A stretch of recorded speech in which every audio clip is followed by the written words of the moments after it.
So our next speaker is Hazel Keedle, who, as I said, has just finished her PhD. We've tried to put a midwife and nurse on each day to showcase our two disciplines and provide information that kind of appeals to everybody. So over to you, Hazel. Hello, thank you for having me here. I've been coming to this HDR conference for many years now with my master's and then PhD, so it's very strange to be on the other side. But I thought today I would zoom through some top tips for completing your PhD, but that also does relate to your Masters of Research as well.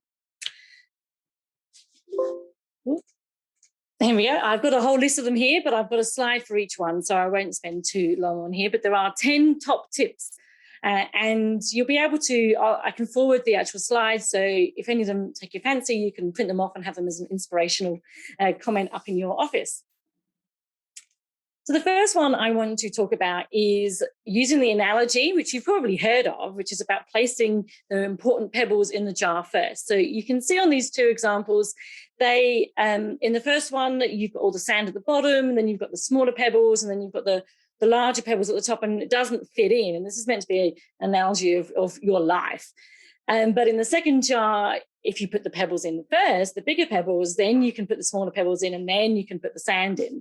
And there's one analogy where you also pour some beer in there, but I'm gluten-free, so that beer doesn't work for me. So let me just explain what I mean by those larger pebbles. Now my dogs are going to have a barking fit.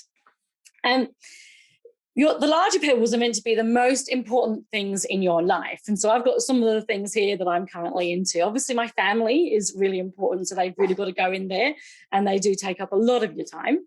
And my work, so I have worked as an academic at Western Sydney for a few years now. I think it's 4 years. And I started that in my second PhD year. So I had my PhD full-time scholarship to begin with, and then the amazing job came up and I amazingly got it, and then I went down to part-time. I also really love roller derby, not to hit people. I like to tell people off when they've been doing the wrong thing, so I'm one of the refs there, but I love being on skates. I also like yoga. And so the thing is, when you are working as an academic, and I guess the point I'm trying to make here, when you work as an academic, you do have a workload allocated to your PhD. But really, if you only use that part as the time for you to work on your PhD, then your PhD is really going to be one of those small stones, because it's only a percentage of your work. And then it comes into your whole work ethos. It's like, oh, I don't want to work. Oh, I don't want to work this weekend. Or I don't want to do this. I don't want to do that. Because sometimes work, we can really talk about it as a bit of a negative thing sometimes, even when you love it. But I think you really need to make your PhD or your master's one of your really important stones. You need to love it. You need to make it really important. And sometimes that means doing it in times that you wouldn't normally be working. And so you need to have that as an important focus. And if you have that as an important focus, as important as all the other things that you really love in your life, and you put those in, then you can put all the other stuff around your jar and into your jar, but it will remain as an important focus. Okay, so my second top tip is become a project manager and actively manage your PhD. Being a project manager doesn't really seem to fit. You think you're a student or you're a candidate, and you are going along a bit like a victim, really. You're going along and these things are being done to you, and oh, it's my PhD, I'm lost in it, I don't know what I'm doing, oh, my PhD. But actually, if you take it on board and see yourself as the manager of this project and treat it as a really important project, then it has a little bit more of an elevation. It isn't something that's being done to you. You are managing this project. You are responsible for it. It's your PhD or master's at the end of the day. So you need to elevate it to the point that you feel that you've got this really amazing project that you're going to manage. And there are a few things that you can use with that. You can use Gantt charts. You can use software. You can use browser software. There's one really interesting one I found recently called Trello, Trello, and it's a beautiful visual way of organizing projects. I've been doing it with a team in the UK on a project. So find what's useful for you. You can use spreadsheets, look at all the different parts you need in your project, in your PhD, and then manage it, and how you are going to manage that, because you are the manager of this PhD. So elevate it to the point that you see yourself as this really important role. You're not the student, you're not the candidate, you are the manager of this, one of the most important projects you're ever going to do in your lifetime. The next one is break down your PhD into manageable chunks. That doesn't mean getting a sledgehammer to it so that you can no longer see it because it's a bunch of crumbs. But look at it as a series of different events that you need to do, a series of mini projects within a bigger project. That might also look at how you're doing your PhD. So I did my master's was a traditional thesis, and then I did my PhD by publication. And that lends it to a bunch of different small projects because each paper takes on its own part of that. And then even within each paper, there's different parts to that. So the paper, you've got your backgrounds, you've got your methods, and then you've got your results and your discussion. So even breaking it down even smaller. And that really helps if you have that project manager mindset, because then you're looking at, well, this is this project, this part of it, you break that down, and then you have a next part and the next part. And you might at times find that one part of your project is being reviewed, maybe by your supervisors. So can you actually then move to another part? So there will be overlapping. There shouldn't really be a time when there's kind of nothing happening, because you should be investing in it and going, well, okay, right now this paper has gone to the journal, it's being reviewed. So what could I be doing instead? And what's the next part that I can then be focusing on and working towards? Breaking it down into manageable chunks also helps you to stay a little bit sane and not leave everything to the last minute. I've never been a last minute person. I get a little bit too antsy if it's last minute. I like to kind of plan and I like to get things done before the due date, because that's just me. And I did with my PhD. I got that in before the due date as well. But I think that by breaking it down, you can go, well, this little bit is done, and now I'm going to work on this bit, and then actually I've got this bit coming up in the future, and it really helps you plan it. But with breaking it down into small manageable chunks, you also need to allocate time and be strict with yourself. And that's allocating time, not for your me time, you'll get that, but this is about your PhD or your master's time. You really need to be strict with yourself. And knowing that it's one of those important pebbles in your jar, then you want to spend time on it. And you spend time on other things in that jar. You spend time with your family. I spend time on a Sunday afternoon and Monday evening bashing people in roller derby. It's fantastic. I spend time on yoga, but I also had to spend time on my PhD. And as a project manager, I was then able to look at the times that had more intensity and needed a bit more focus, and then allocated that. For my work week, I would allocate one day a week for PhD time, and I would try and look at my emails in the morning and the afternoon. Well, I say I did that. I don't think I actually ever did, but I would aim to do that. And then I would be doing my writing or whatever it is I need to do that day on my PhD, just to keep it moving along. And sometimes it would be extra time. I'd be saying to my family, well, this weekend I'm not going to be here. I'm going to go down to campus, which is a long way from my home, which is nice. I'm going to go to campus. I'm going to work all day on the Friday, and then I'm going to stay overnight on campus, just in the cheap campus accommodation. I'm going to work all day on the Saturday, and I'll come back sometime Saturday afternoon when I feel like I've done everything that I wanted to do. And that was me allocating time to it. And recognizing it's really important, and especially in the time when you're doing a lot of writing up, you'll want to do that. So if you really want to write up a paper, like really get some heavy writing doing, spend some time away to do that. It might be that you actually need to allocate annual leave time to doing it. And certainly last year I did that strategically, because in the middle of our lockdown last year, I had the opportunity, I had to take leave because I had so much built up, but I took that 3 weeks annual leave. I couldn't go anywhere. We were in lockdown. I let my kids have 100% screen time. They don't seem too damaged. And I worked on my PhD during that time. I actually only got myself 2 weeks because my lovely supervisors can't go through chapters that quickly, and gave myself a week at the end to binge watch TV and do some cross stitch. So allocate time to your PhD, but be strict with it about it. There you go, a bit of Ron's Darby's come in there. Work with your supervisors and not against them. So if you know a little bit of Darby here, the person in the red hat is the star. She's the jammer. She's trying to get through. She's trying to get past all the people in the white.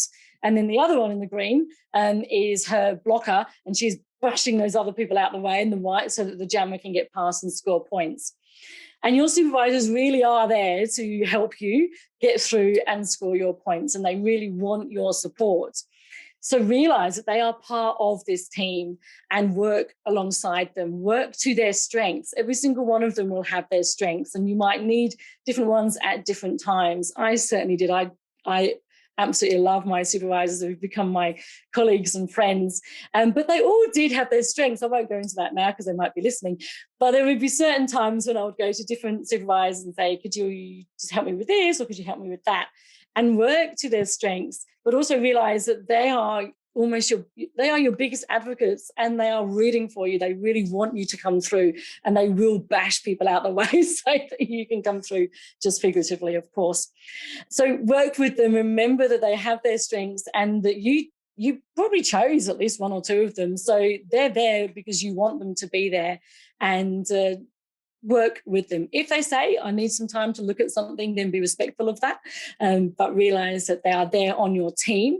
Treat them as people on your team, rather than seeing yourself in this more subservient type of relationship where they're up here and you're down here. You're not. You're working together. You're on a team, and they will do everything they can to help you get through.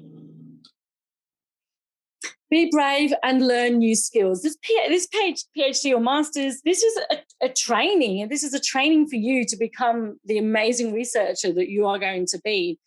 So just don't do the things that you have always done. If you've always done one type of research, then, well, why just do that again?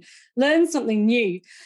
During my time when I was working on my qualitative side, I came up with this crazy idea of designing an app. I had never designed an app. It was all crazy magic to me. I don't really know how it worked. But I came up with an idea, and I was brave, and I just kept on going. And I'm so glad I did. It just really enhanced my research. It gave me ways, data analysis that I just would not have got to before. But I had to be brave, and I had to have a lot of work into that. It would have been much easier to just do some focus groups and some interviews and not do anything new whatsoever. But then I wouldn't have created an entire new way of getting qualitative data research. So be brave, do something new. When I did an analysis, and I did a thematic analysis of my work initially, and it was no good, to be honest. After spending all this time writing it, I actually my supervisors went, no, this isn't really telling the whole story.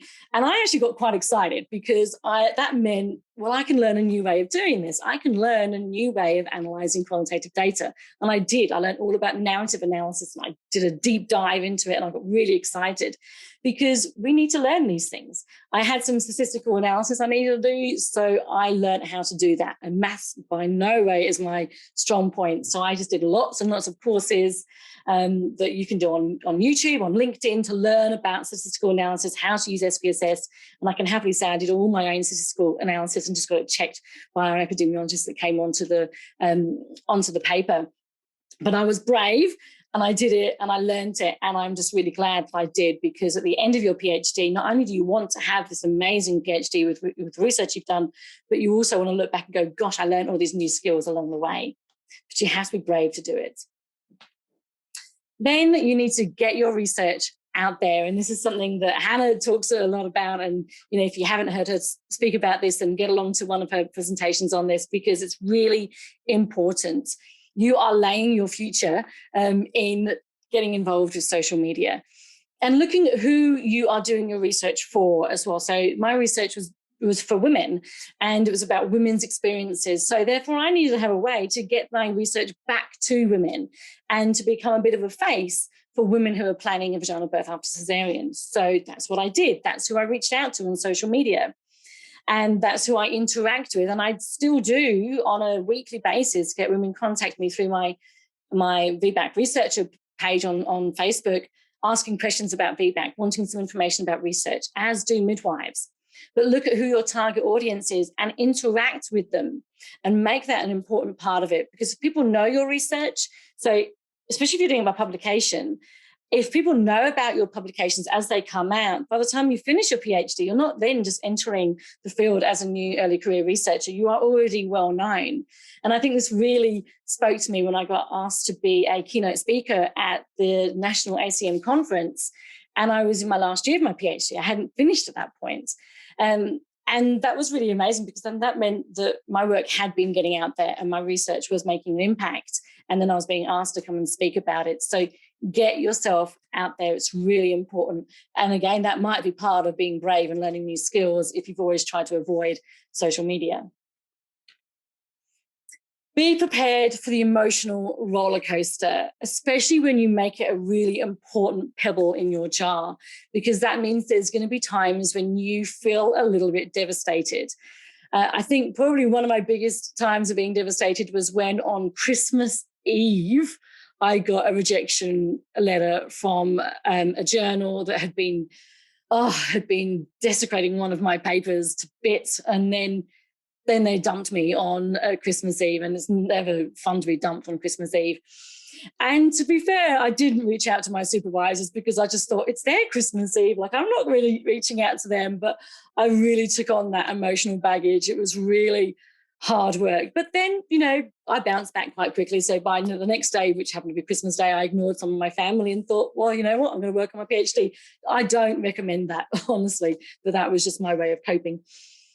You are going to have times when you are on a high, and then there are going to be times when you come crashing down. And actually, that's a good time to reach out to your supervisors, or it's also a good time to reach out to your peers.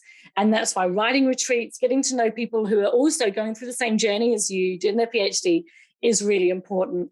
I certainly did. I had Elizabeth by my side. I had Ali. I had Jenny, who spoke yesterday.